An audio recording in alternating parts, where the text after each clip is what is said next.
आता ह्याच्यामध्ये काय सांगितलंय की ब्लॅक बॉक्स जळला, त्यातली माहिती नाही मिळाली, बरंच काय आहे. आता हे काल परवा तुम्ही बघितलं असेल, सगळ्या तज्ञांनी सांगितलंय की 1100 डिग्री सेल्सिअसला 1 तास जर हा आगीत पडला असेल, ते सुद्धा 1100 डिग्री सेल्सिअसला, तरच कुठं ना कुठं तरी हा ब्लॅक बॉक्सला फटका बसू शकतो. याच्यामध्ये 2 भाग असतात. एक व्हॉइस, मागे घ्या, व्हॉइस रेकॉर्डिंग असतं ज्याला सीव्हीआर म्हणतात, आणि एफडीआर असतं. एफडीआर म्हणजे जे आम्ही म्हणतोय त्याला काही गोष्टी बंद केल्या, मग त्याचं ते हाईट असेल, स्पीड असेल, ह्याचा सगळा डेटा असतो, तो त्याच्यामध्ये एफडीआर मध्ये असतो. आता प्रेशर, जर 6000 मीटर खोलीपर्यंत जे प्रेशर असतं पाण्याचं, त्या प्रेशरला हा ब्लॅक बॉक्स टिकू शकतो, 1 महिना टिकू शकतो. हे प्रेशर अतिरिक्त सांगितलंय 6000.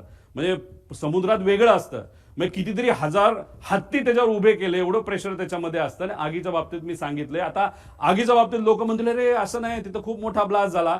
एक तुम्ही समजून घ्या, तिथं बरेचसे कागद हे न जळलेले तुम्हाला दिसले. त्याचं कारण असं, तो भपका जो स्फोटचा असतो तो काही सेकंदासाठी असतो आणि तो नंतर विझून जातो. त्यामुळे कागद सुद्धा जळलेला नाही. त्याची सेम थिअरी या बाबतीत आहे. तो भपका अंदाजे 1001 डिग्री सेल्सिअसच्या आसपास, नाही तर त्याच्यापेक्षा खाली असू शकतो, असं आमचं त्याच्यामध्ये मत आहे.